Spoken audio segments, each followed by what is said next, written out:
The music in the grand obsidian ballroom didn't just fade, it was strangled into silence. 300 of New York's elite titans of industry tech moguls and old money dynasties collectively held their breath. Ethan Sterling, CEO of Sterling Dynamics, froze mid-laugh, his champagne glass tilting dangerously in his hand. He had been waiting for the arrival of Julian Thorpe, the reclusive billionaire who held the fate of Ethan's failing company in his hands. But when the mahogany doors swung open, it wasn't just Julian who stepped onto the red carpet. Clinging to the billionaire's arm draped in emerald silk that cost more than Ethan's house was a woman. She looked like a queen returning from exile. Ethan's heart hammered against his ribs. It was Sarah, the wife he had discarded like trash 2 years ago, the woman he thought was broken, the woman who now looked at him not with love or even hate, but with the cold, terrifying amusement of an executioner. The rain battered against the floor-to-ceiling windows of the law firm Pendleton and Associates on the 45th floor, blurring the Manhattan skyline into a smear of gray and charcoal. Inside the conference room, the atmosphere was colder than the storm outside. Sarah Vance sat perfectly still. Her hands were folded in her lap, the knuckles white, contrasting sharply with the frayed cuffs of her navy wool coat, a coat that had seen better seasons, much like her marriage. Across the mahogany table sat Ethan Sterling. He checked his Rolex Submariner for the third time in 2 minutes, a gesture of calculated impatience that Sarah knew better than the back of her own hand. "Sarah, please." Ethan sighed, the sound dripping with patronizing exhaustion.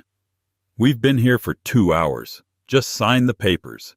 Jessica is waiting for me downstairs, and we have a dinner reservation at Le Bernardin at 7. The mention of her name Jessica felt like a physical blow, a sharp intake of breath in a room devoid of oxygen. Jessica LeClaire, the 24-year-old PR intern who had invigorated Ethan's life according to the tabloids. The woman who was currently sitting in the passenger seat of the Porsche Sarah had helped pick out, waiting to celebrate the end of Sarah's life as she knew it. "The terms Ethan," Sarah said softly. Her voice was raspy, unused for days. "They aren't what we agreed on." Ethan's lawyer, Arthur Pendleton, a man with a smile like a shark sensing blood in the water, slid a fresh document across the table. "Mr. Sterling has been incredibly generous, Mrs. Sterling, considering you signed a prenuptial agreement 10 years ago that explicitly stated you would leave with what you came with. I came with a degree in architectural design and a trust fund that I liquidated to start Sterling Dynamics." Sarah said, her eyes finally lifting to meet Ethan's. "I poured every cent I had into your first prototype. I managed the books for 5 years from our kitchen table. I wrote the speeches that got you your first investors." Ethan laughed, a short, sharp bark of amusement. He leaned forward, bracing his hands on the table. The gold wedding band was already gone from his finger. "Sarah, look at yourself," Ethan said, his voice dropping to a harsh whisper. "You were a great support, sure. You made coffee. You kept the calendar. But let's not rewrite history. I built the engine. I made the deals. You've been a housewife for the last 5 years. You're tired. You're obsolete." He reached into his jacket pocket and pulled out a checkbook. He scribbled something hastily and tore it out, sliding it on top of the legal documents. "Here," Ethan said. $50,000. That's on top of the alimony, which terminates in 12 months. It's enough to get a condo in Jersey or somewhere quiet. Somewhere you can figure out who you are without me." Sarah looked at the check. $50,000. It was an insult. It was less than what he had spent on Jessica's birthday bracelet last week, a charge Sarah had seen on the credit card statement before he cut her access. "I don't want your charity, Ethan," Sarah said, her voice trembling with a rage she was trying desperately to suppress. "It's not charity, it's a severance package," Ethan sneered, standing up and buttoning his suit jacket. "Take it. Sign the papers. Or Arthur here will drag this out in court until that $50,000 is eaten up by legal fees and you're left sleeping in a shelter. Don't be stupid, Sarah. You're not a fighter. You never were. You're just nice." Nice. The word hung in the air like a curse. She had been nice when she forgave his first affair. She had been nice when he missed her mother's funeral for a business trip. She had been nice while he slowly, methodically stripped her of her confidence, her career, and her identity, until she was just Ethan Sterling's wife. Sarah picked up the pen. The weight of it felt heavy like lead. She looked at Ethan one last time. He wasn't looking at her. He was texting on his phone, a smirk playing on his lips. He was already gone. He had moved on to the champagne and the accolades, and the younger woman convinced that Sarah would just fade away into the beige background of suburbia. She signed. The scratch of the pen on paper was the loudest sound in the room. "Good girl," Ethan said, snatching the papers before the ink was even dry. He didn't say goodbye. He simply turned and walked out the glass doors, Arthur trailing behind him like a loyal dog. Sarah sat alone in the conference room for a long time. She watched the rain streak the glass. She felt a strange sensation in her chest. It wasn't the heartbreak she expected. It wasn't the crushing weight of depression she had feared. It was lighter, colder. She stood up and walked to the window, looking down 45 stories to the street below. She saw Ethan run out to his silver Porsche under an umbrella held by the valet. She saw the passenger door open and a blonde woman lean out to kiss him. Sarah touched the cold glass. "You think I'm broken, Ethan," she whispered to the empty room. "You think I'm obsolete." She reached into her purse and pulled out a small leather-bound notebook. It was old-worn at the corners. It contained 10 years of ideas she had shared with him, and ideas she had kept for herself. Sketches, algorithms, market strategies that she had developed late at night while he was asleep. She wasn't leaving with nothing. She was leaving with the one thing Ethan Sterling couldn't buy, steal, or fake. She was leaving with her brain. "Enjoy the dinner," she murmured, turning her back on the city. "It's the last expensive meal you're going to enjoy for a very long time." The apartment in Queens was a far cry from the penthouse on Park Avenue. The radiator clanked like a dying engine, and the view was of a brick wall in an alleyway that smelled of wet cardboard and old grease. But to Sarah, it was a sanctuary. For the first 3 months, she did exactly what Ethan thought she would do. She vanished. She changed her number. She cut her hair, trading the long, high-maintenance blonde waves Ethan loved for a sharp, dark brunette bob that framed her face and highlighted the intensity of her eyes. She lived off rice beans and the meager settlement money, hoarding every dollar for what came next. She wasn't mourning. She was planning. The walls of her small living room were covered in news clippings, stock printouts, and architectural blueprints. In the center of the chaos was a whiteboard with the single name written in red marker: Julian Thorpe. Julian Thorpe was a legend on Wall Street, but a ghost in society. He was a billionaire venture capitalist known for 2 things: his ruthlessness in acquiring distressed assets and his absolute hatred for the public eye. He hadn't been photographed in 5 years. He was the titan of tech, but rumors swirled that he was looking to move into aerospace and defense, the exact sector Ethan's company Sterling Dynamics was currently trying to monopolize. Sarah knew something nobody else did. She knew why Julian Thorpe had gone into hiding. 6 years ago, before Ethan became arrogant, Sarah had anonymously consulted on a project for Thorpe's charitable foundation. She had fixed a critical flaw in their supply chain logistics for a disaster relief project in Sudan. She had never given her name, only a handle: Architect Zero. It was a long shot. A Hail Mary pass into the dark. She sat at her second-hand laptop, the screen glowing blue in the dim room. She opened an encrypted email server and typed a subject line: subject, the flaw in the Project Icarus protocol. Project Icarus was Ethan's flagship project, a new drone navigation system that was supposed to revolutionize the industry. It was the reason Sterling Dynamics' stock was soaring. It was also a lie. Sarah knew it because she had done the initial math, and she knew exactly where Ethan had cut corners to rush the launch. The system was unstable in high-altitude frost. It would fail. It was a ticking time bomb. She typed a summary of the flaw, attached the corrected mathematical proof, and signed it Architect Zero. She sent it to Julian Thorpe's private encrypted intake address, an address she had memorized years ago from a brief correspondence. Then she waited. 3 days passed. Silence. Sarah paced the small apartment, doubt gnawing at her. Had he changed his email? Was he dead? Was she crazy? On the 4th night, her laptop pinged. A single email appeared in her inbox. No subject line, just a location and a time. Hangar 4, Teterboro Airport. Midnight. Come alone. Sarah didn't hesitate. She dressed in a black turtleneck and slacks, grabbed her leather notebook, and took the subway as far as it would go, then a cab to the airfield. The hangar was massive, smelling of jet fuel and ozone. A single Gulfstream G650 jet sat in the center, gleaming under the industrial floodlights. Standing at the base of the stairs was a man. He was tall, wearing a charcoal suit without a tie. His hair was silver fox gray, swept back, and his face was etched with lines of deep concentration. He leaned on a black cane with a silver handle. Though he didn't seem to need it for support, it looked more like a weapon. Julian Thorpe. Sarah walked toward him, the sound of her heels echoing on the concrete. She stopped 10 feet away. Julian studied her, his eyes dark and unreadable. He didn't smile. Architect Zero, he said. His voice was deep, resonant, and incredibly calm.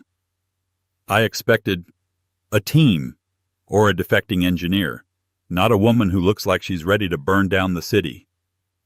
Fire cleanses, Sarah replied evenly, holding his gaze. Mr. Thorpe, thank you for meeting me. You found a flaw in Sterling's navigation gyro, Julian said, tapping the cane on the ground. My analysts spent a month looking at that tech and found nothing. You tore it apart in 3 pages of calculus. Who are you? My name is Sarah Vance, she said. I was the co-founder of Sterling Dynamics, though my name was never on the incorporation papers. I designed the original architecture for the system you're looking at, and I know exactly how to dismantle it. Julian's eyes narrowed slightly. He recognized the name. Vance, you're Ethan Sterling's ex-wife, the one the tabloids said had a nervous breakdown. The tabloids say you're a vampire who sleeps in a hyperbaric chamber, Sarah countered. People say a lot of things. For the first time, a flicker of a smile touched Julian's lips. It was a dangerous smile.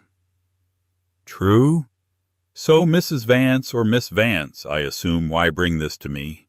Why not the press? Why not short the stock yourself? I don't have the capital to short the stock effectively, Sarah said, stepping closer. And the press is fickle. I don't want a scandal, Mr. Thorpe. I want a takeover. Ethan Sterling stole 10 years of my life and my intellectual property. He built a glass castle on a foundation I laid. I want to be the one who pulls the rug out. And you want me to be the money, Julian concluded. I want you to be the face, Sarah corrected. Ethan fears you. If you start buying up his debt, he'll panic. He'll make mistakes. And when he's desperate, he'll look for a savior. I want us to be there when he reaches out his hand. Julian stared at her for a long, agonizing minute. He was assessing her, not just her intelligence, which she had already proven, but her resolve. He saw the hunger in her. He saw the cold, hard steel that had replaced the nice housewife. I'm looking to acquire a defense firm, Julian said slowly. Sterling Dynamics is the prize, but it's messy. I'll clean it, Sarah said. I know where the bodies are buried. I know the offshore accounts. I know the inflated R&D budgets. And what do you want in return? Money, a seat on the board. Sarah shook her head. I want to be the CEO. When you buy the company, I run it. And I want to be the one to tell Ethan he's fired. Julian laughed then. It was a genuine, hearty laugh that echoed in the vast hangar. You're ambitious, Sarah. I like that. But ambition isn't enough. You've been out of the game. You've been living in his shadow. He stepped closer, towering over her. If we do this, you belong to the mission. No more hiding. No more wife in the background. I will give you the capital, the resources, and the cover. But you have to do the work. You have to become someone Ethan doesn't even recognize. Sarah straightened her spine. Ethan doesn't know me. He never did. He only knew the reflection of himself in my eyes. Julian nodded, impressed. He extended a hand. The Project Icarus Gala is in 6 months. Sterling is hosting it to launch the drone. That's our deadline. We dismantle him by then. Sarah took his hand. His grip was firm, warm, and solid. 6 months, she agreed. Welcome to the dark side, Sarah, Julian said. Let's get you out of Queens. We have work to do. As they walked up the stairs to the jet, Sarah didn't look back at the rainy airfield. She was thinking of Ethan laughing in the lawyer's office. She imagined the look on his face in 6 months. Panic, she thought. Pure, unadulterated panic. It was going to be a beautiful thing to watch. The location was not a corporate office, but a sprawling, mist-shrouded estate on the Isle of Skye in Scotland. Blackwood Manor, Julian Thorpe's ancestral home, was a fortress of solitude where the Atlantic winds battered the stone walls, and the only internet connection was a secure military-grade satellite uplink. For Sarah, it was a boot camp for the soul. Again, Julian's voice cracked through the cold morning air. Sarah stood in the center of the muddy courtyard, holding a fencing foil. Her breath came in white puffs. Her legs burned, her arms shook, but she raised the blade. Opposite her was a fencing instructor Julian had flown in from Paris, a man who didn't care that she was exhausted. "You are hesitating," Julian observed from the stone bench, wrapped in a wool coat, watching her like a hawk. "You are waiting for him to strike so you can parry. That is a defensive strategy. That is the strategy of a wife trying to keep the peace. You are not a wife anymore. You are a CEO. Attack." Sarah lunged. This time she didn't wait. She visualized Ethan's face behind the instructor's mask. His smug grin, the way he dismissed her ideas, the way he looked at Jessica. She drove forward, the steel blade flexing, and landed a solid hit on the instructor's chest protector. "Good." Julian nodded. "But you're still angry. Anger is messy. Anger makes you impulsive. I need you cold, Sarah. I need you to be ice." Over the next 4 months, Sarah Vance ceased to exist. In her place, a new woman was forged. Julian didn't just give her resources. He gave her an education in the dark arts of high finance. They spent nights in the Manor's library, surrounded by screens glowing with market data from Tokyo, London, and New York.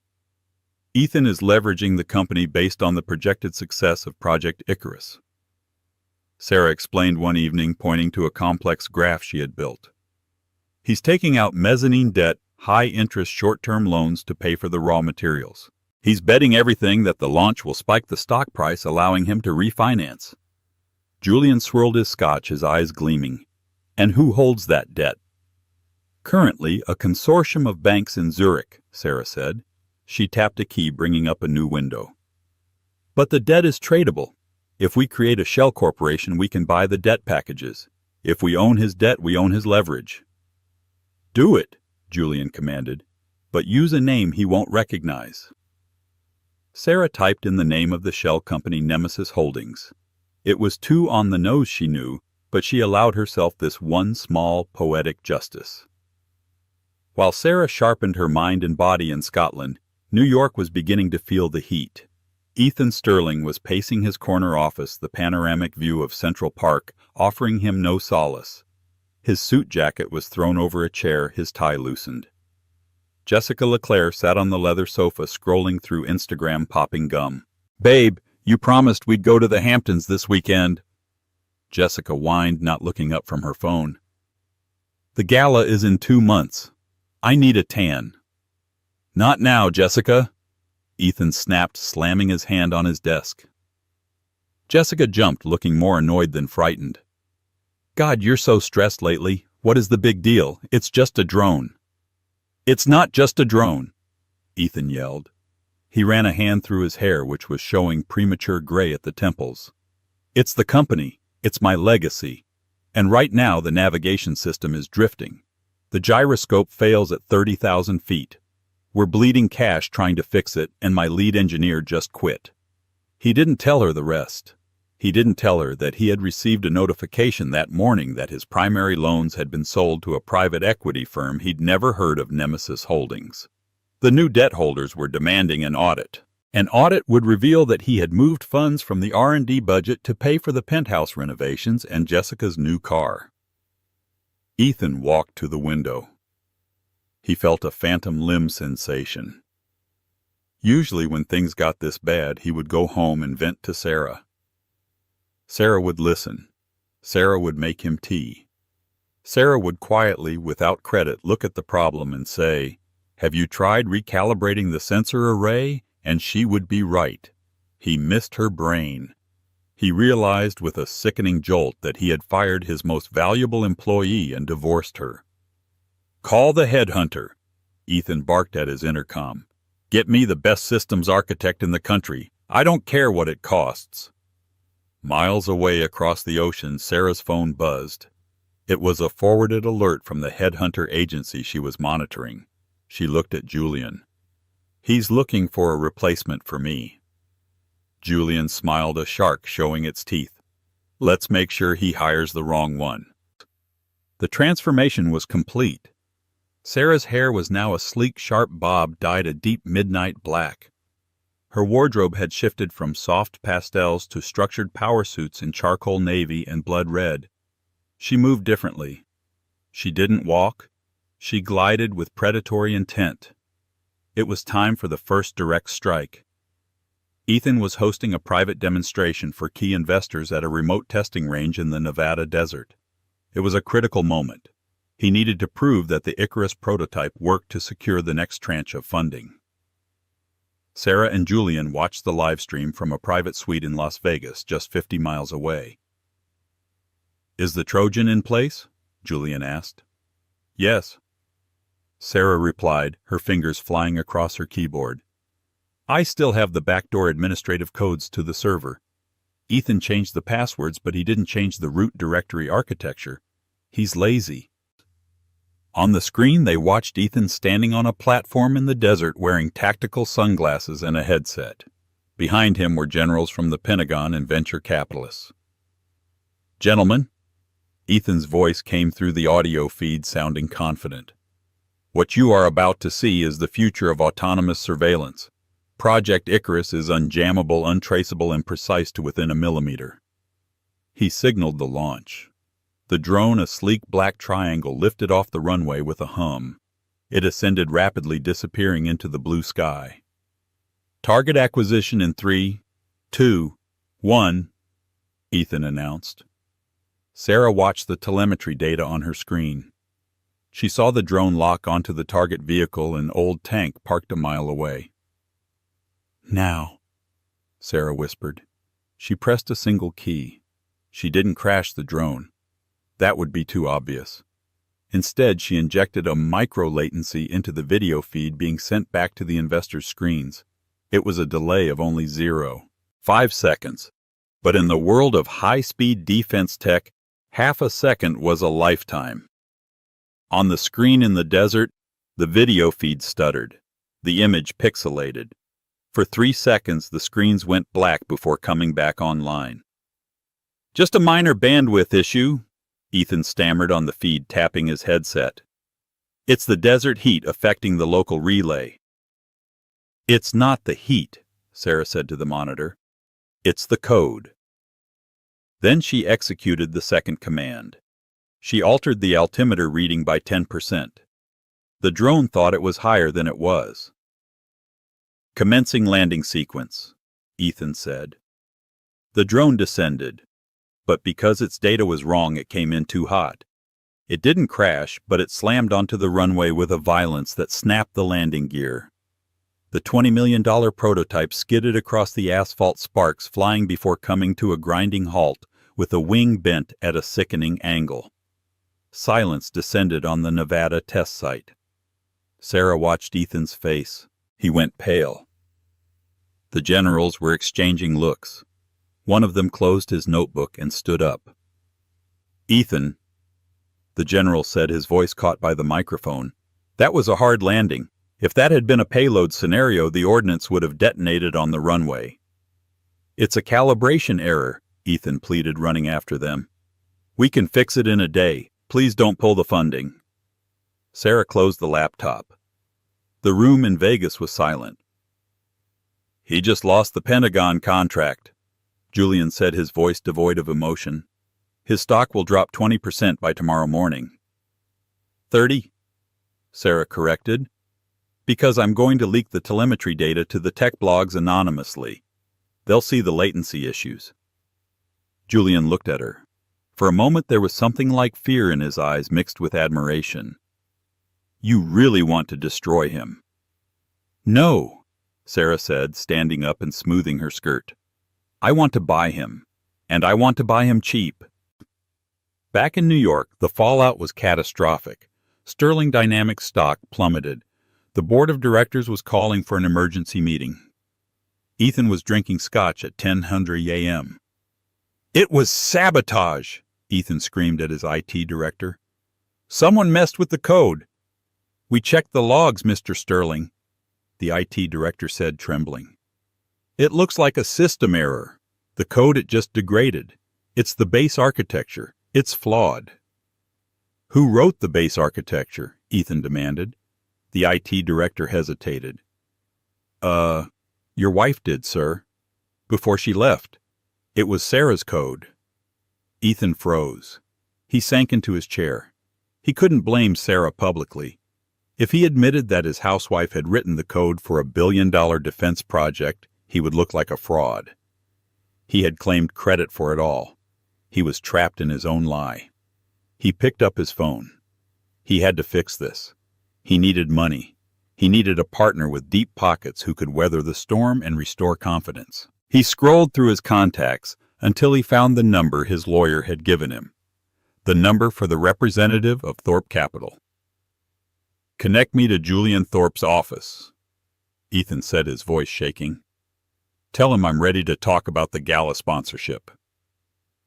The weeks leading up to the grand annual Gala, the event of the season, were a blur of desperation for Ethan. He was bleeding money. He had fired half his staff. Jessica had moved into the guest bedroom because she couldn't deal with his negative energy. He had secured a meeting with Julian Thorpe, but only virtually. The billionaire was notoriously reclusive. The screen in Ethan's office flickered to life. Julian Thorpe sat in a leather chair, his face partially in shadow. He looked every bit the titan of industry. Mr. Sterling, Julian said, you look tired. It's been a challenging quarter, Ethan admitted, trying to maintain his bravado.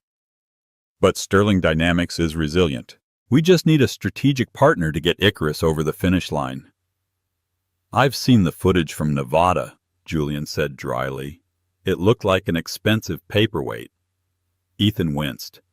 Glitches. We've ironed them out. Look, Mr. Thorpe, if you invest now, you're buying in at the floor. The upside is massive. I am willing to discuss an injection of capital, Julian said slowly. $100 million. For a 40% stake.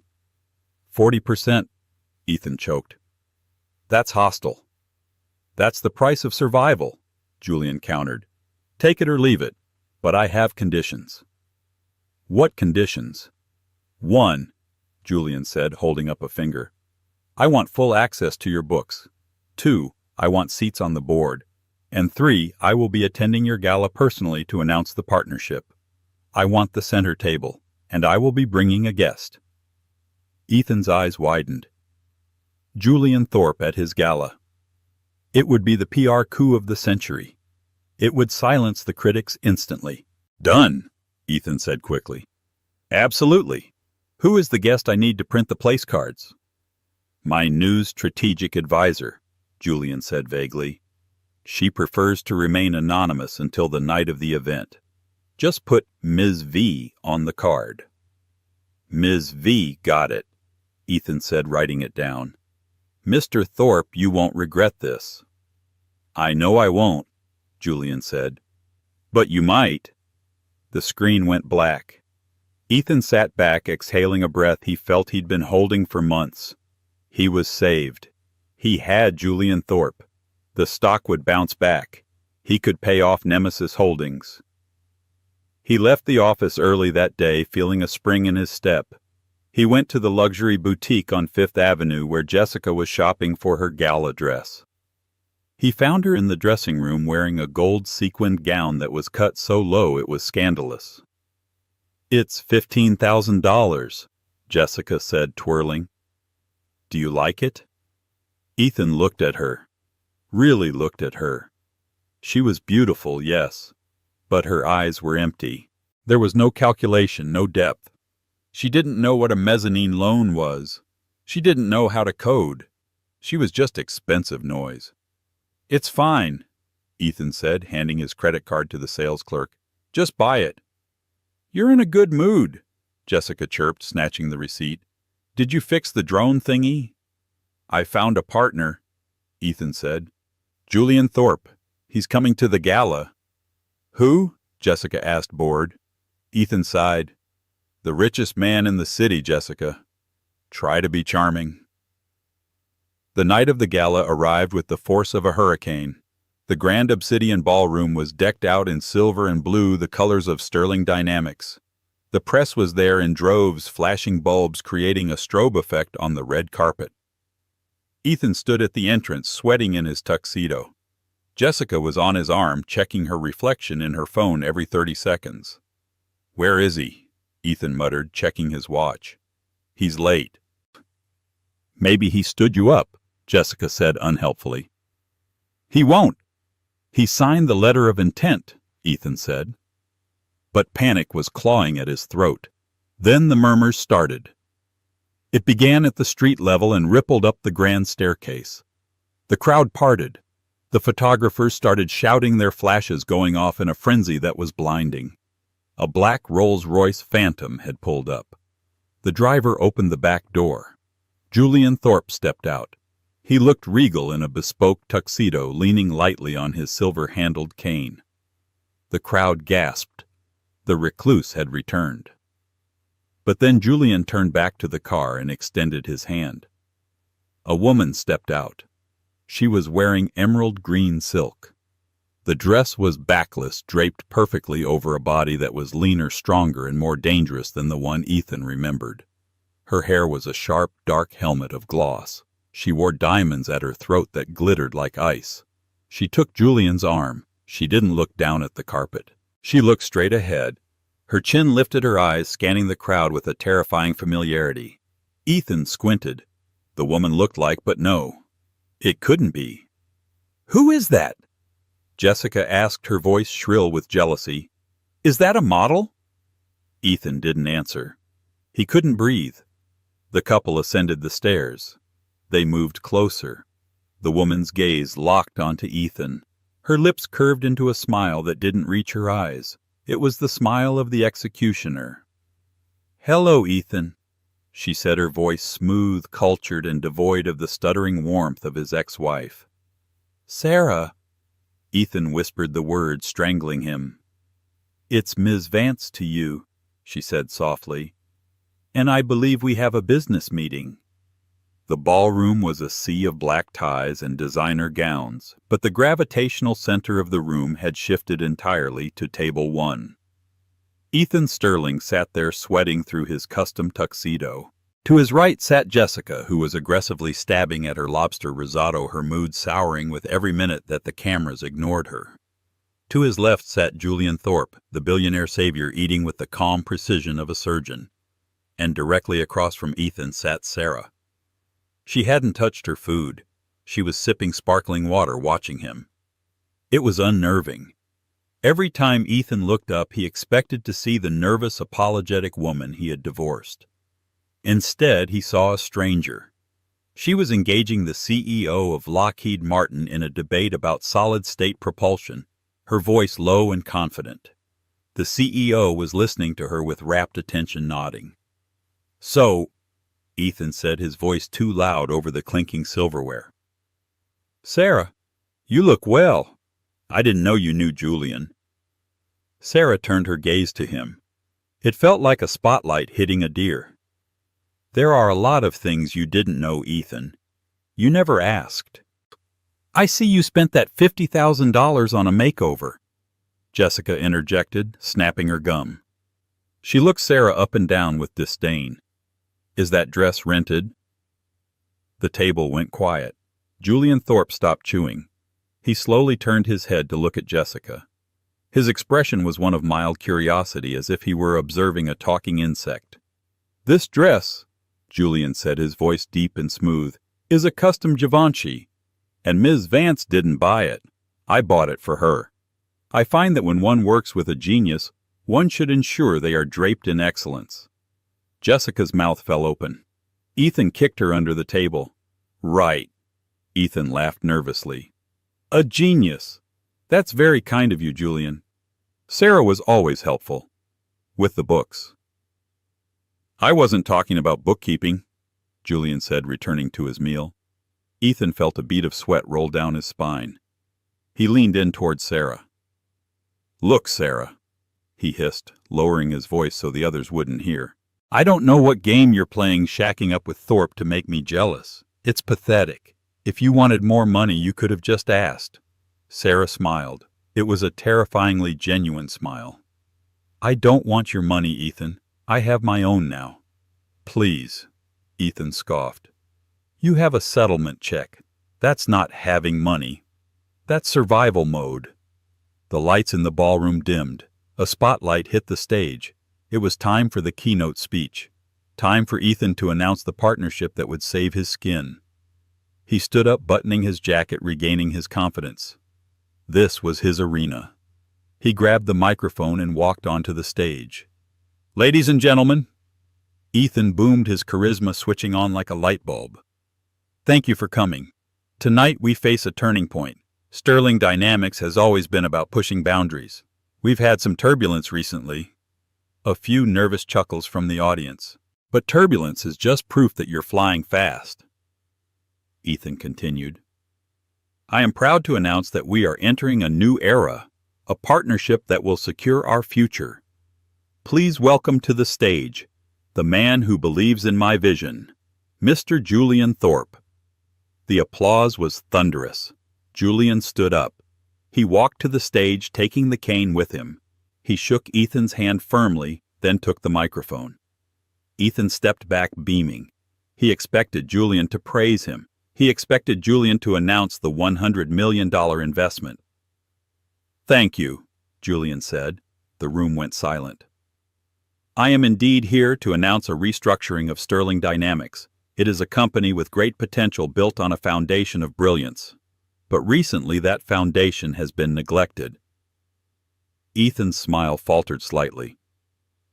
I am not investing in Ethan Sterling, Julian said clearly. A murmur rippled through the crowd. Ethan took a half step forward. Julian, what are you? I am investing in the architect, Julian continued, ignoring him. The person who actually designed the Icarus Protocol. The person who wrote the code that this company has been running on for 10 years. The person who regrettably was forced out of her own creation. Julian turned to the table where Sarah sat. He extended a hand. Please welcome the new CEO of Sterling Dynamics, Ms. Sarah Vance. The silence was absolute. It was heavy, suffocating. Sarah stood up. She didn't look surprised. She walked to the stage, the emerald silk flowing around her like water. She ascended the stairs and took the microphone from a stunned Julian. Ethan stood there frozen. Sarah, what is this? You can't be CEO. I own 51% of the voting stock. Sarah turned to him. She wasn't using the microphone yet. She spoke just to him, but in the silence the front row heard every word. Actually, Ethan, she said, you owned 51%, but you leveraged 30% of that as collateral for the mezzanine loans you took out last month to cover the R&D losses. Loans that were held by Nemesis Holdings. Ethan's face went gray. Nemesis. I know that name. They called in the debt yesterday. Yes, Sarah said. And since you couldn't pay the collateral, your stock forfeited to the lender. So, Ethan stammered. So, Nemesis owns it. Not you. Ethan, Sarah said, a pitying look in her eyes. Who do you think Nemesis is? She turned to the audience and raised the microphone. "Ladies and gentlemen," Sarah addressed the crowd, her voice strong, commanding, and unrecognizable from the woman who used to fetch coffee. "Effective immediately, Nemesis Holdings, my private equity firm backed by Mr. Thorpe, has acquired a controlling interest in Sterling Dynamics. Mr. Sterling has been relieved of his duties due to gross negligence and financial mismanagement." "You can't do this," Ethan screamed, lunging for the mic. Julian stepped in front of him, blocking him with the cane. Security guards, burly men in black suits, materialized from the shadows. "The board met an hour ago," Sarah continued, her voice unwavering. "They voted unanimously to remove the current leadership. We are pivoting. The Icarus flaw has been fixed, not by patching the hardware, but by restoring the original algorithm that was deleted 2 years ago. My algorithm." She gestured to the giant screen behind her. The logo of Sterling Dynamics appeared, but the tagline under it changed. It no longer read "Vision by Sterling." It read, "Designed by Vance." "Get him off my stage," Sarah said calmly to the security team. 2 guards grabbed Ethan by the arms. "Sarah!" Ethan yelled as he was dragged backward. "Sarah, I'm your husband. I built this. You're nothing without me. You're just a housewife." Sarah didn't even turn around. She watched the crowd. The applause started slowly, a few claps from the Lockheed CEO, and then it swelled. It became a roar. They weren't clapping for Ethan. They were clapping for the coup. They were clapping for the predator who had just eaten the prey. Jessica, realizing the ship was sinking, stood up from the table. She looked at Ethan being dragged away, then looked at the stage. She grabbed her purse and sprinted for the exit, not sparing Ethan a single glance. Sarah looked out at the sea of faces. She felt the warmth of the spotlight. It didn't burn. It felt like the sun after a long, cold winter. The morning sun that bled through the floor-to-ceiling windows of Sterling Dynamics did not bring warmth. It brought a harsh clinical illumination to the wreckage of the night before. The offices, usually buzzing with the chaotic energy of interns and junior analysts by 800 a.m., were struck by a heavy, suffocating silence. It was the silence of a kingdom that had just seen its king beheaded in the public square.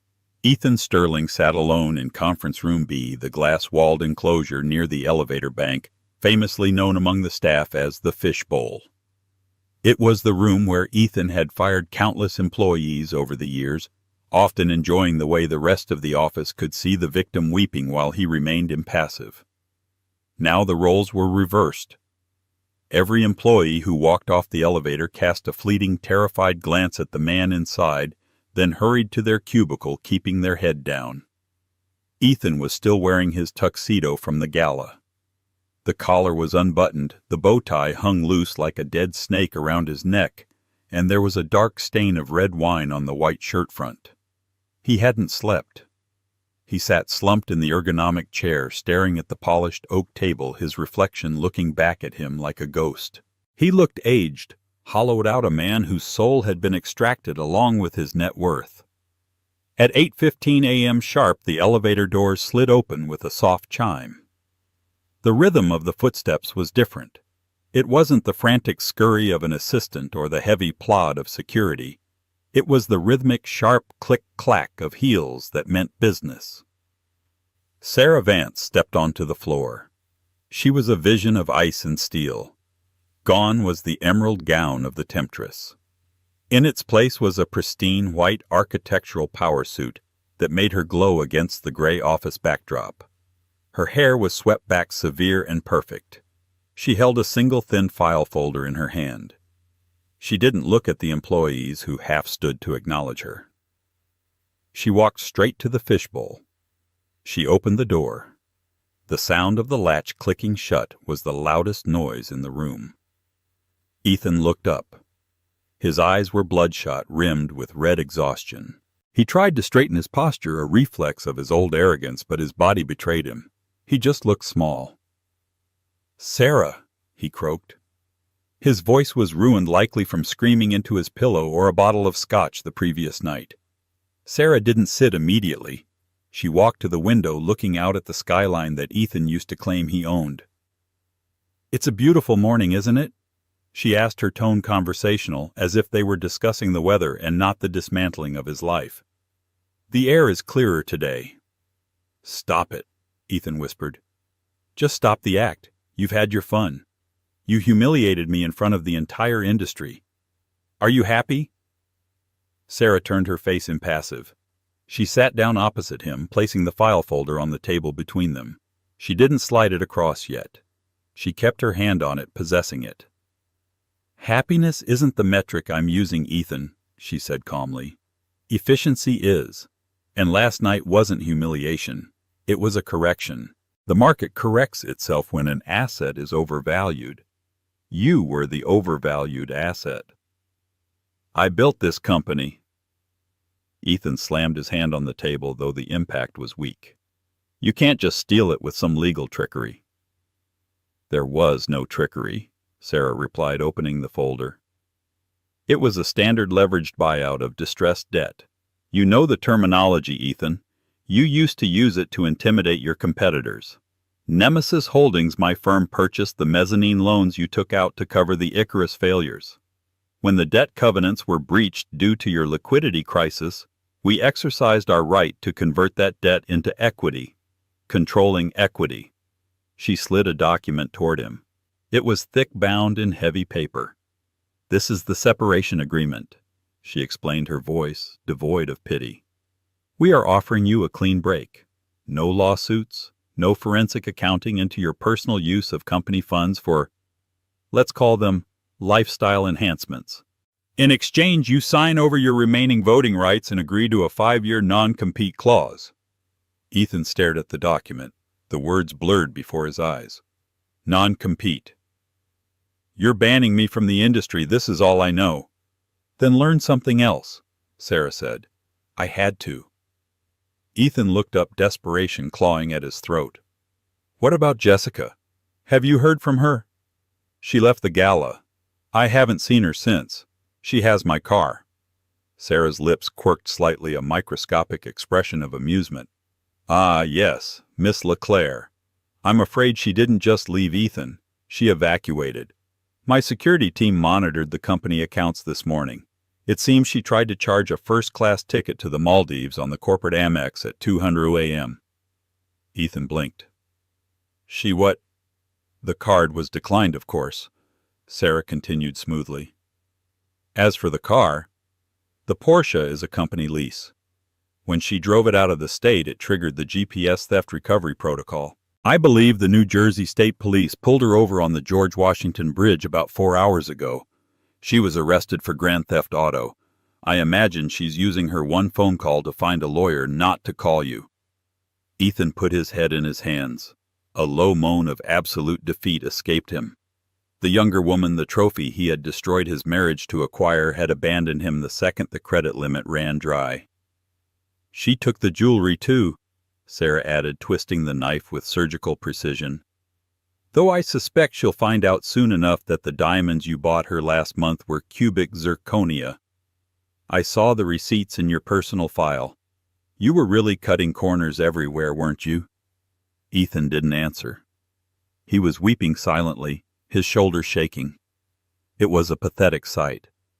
10 years of history, 10 years of Sarah supporting him, building him up, fixing his mistakes in the dark so he could shine in the light. All of it had led to this moment. Sarah reached into her purse. She pulled out a small, crumpled piece of paper. The edges were soft, worn from being carried in a pocket for months. It was the check for $50,000 he had thrown at her in the lawyer's office. She placed it on the table directly on top of the separation agreement. "You gave this to me to help me find myself," Sarah said softly. "You told me to buy a condo in Jersey. You told me I was obsolete." Ethan looked at the check. It was uncashed. "I don't need your charity, Ethan," she said. "I never did. I didn't take your money because I knew that one day I would buy you out with my own. Keep it. You're going to need it for a retainer. Arthur Pendleton isn't cheap, and since he works for me now, you'll need to find new counsel." Ethan stared at the check. It was the ultimate symbol of his failure. The money he thought was a fortune to her was now meaningless loose change to the woman she had become. He looked up at her, his eyes searching her face for any trace of the woman who used to make him coffee and rub his shoulders after a long day. "Sarah, please, tell me the truth. Did you plan this from the day you left? Was our marriage just a long con to get the company?" Sarah stood up. She smoothed the front of her suit. She looked down at him not with hatred, but with a distant, cold clarity. "I loved you, Ethan," she said, her voice steady. "I loved you so much that I made myself small so you could feel big. I stayed in the shadows so you wouldn't be blinded by my light. I wrote the code, I fixed the books, and I let you take the bows. I didn't want the company, I just wanted my husband." She leaned in closer, her hand resting on the glass table. "But you didn't want a partner," she whispered. "You wanted a fan. And when I stopped clapping and started thinking, you discarded me. This wasn't a con, Ethan. This was a consequence. You underestimated me. That was your first mistake. And in business, you don't get to make a second one." She turned and walked to the door. "Sarah," he called out, his voice cracking. "What am I supposed to do now?" She paused, her hand on the silver handle. She didn't look back. "Go find out who you are when you aren't Ethan Sterling, CEO," she said. "It's a terrifying journey. I suggest you start by learning how to make your own coffee." She opened the door and walked out. The office outside was still quiet, but the energy had shifted. As Sarah walked past the rows of cubicles, heads didn't turn away in fear anymore. They turned toward her in awe. The engineers, the analysts, the secretaries, they looked at her with a mixture of terror and absolute respect. They knew who the alpha was now. Waiting by the elevator bank was Julian Thorpe. He was leaning against the wall, looking effortlessly powerful in a charcoal suit. He wasn't on his phone. He was waiting for her. When he saw her approach, he straightened up. He looked past her through the glass walls of the fishbowl at the broken man weeping at the table. Julian's expression was unreadable, but he gave a single slow nod. "Is the transaction complete?" Julian asked, his voice low. "The papers are signed," Sarah said, falling into step beside him. "He's finished." "Good," Julian said. He pressed the button for the elevator. "The board is waiting in the penthouse. We have a lot of work to do. The stock is up 18% in pre-market trading. The world wants to know what Sarah Vance is going to do next." The elevator doors opened. It was empty. A blank canvas. Sarah stepped inside. She felt a lightness in her chest she hadn't felt in a decade. The weight of Ethan, of his ego, of her own silence, it was all gone.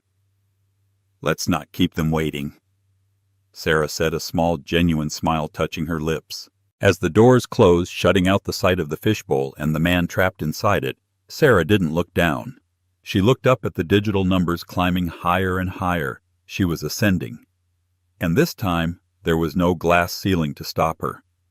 The fall of Ethan Sterling became a cautionary tale whispered in the boardrooms of New York for decades.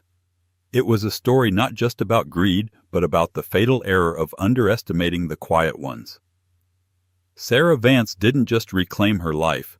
She redefined what it meant to be powerful. She proved that the most dangerous person in the room isn't the one shouting commands, but the one who knows how the machine works because she built it. She taught the world that silence is not weakness, and that a woman scorned doesn't just get mad, she gets ownership. The check for $50,000 remained uncashed on the table, a paper tombstone for a marriage that died of arrogance. Sarah never looked back, for she knew that the view from the top was far better than the view from the sidelines.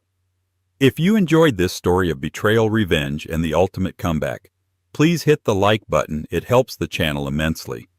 Share this video with someone who needs a reminder of their own worth, and don't forget to subscribe and ring the bell so you never miss a story. Let me know in the comments. Do you think Ethan deserved a second chance, or did he get exactly what was coming to him? Thanks for watching.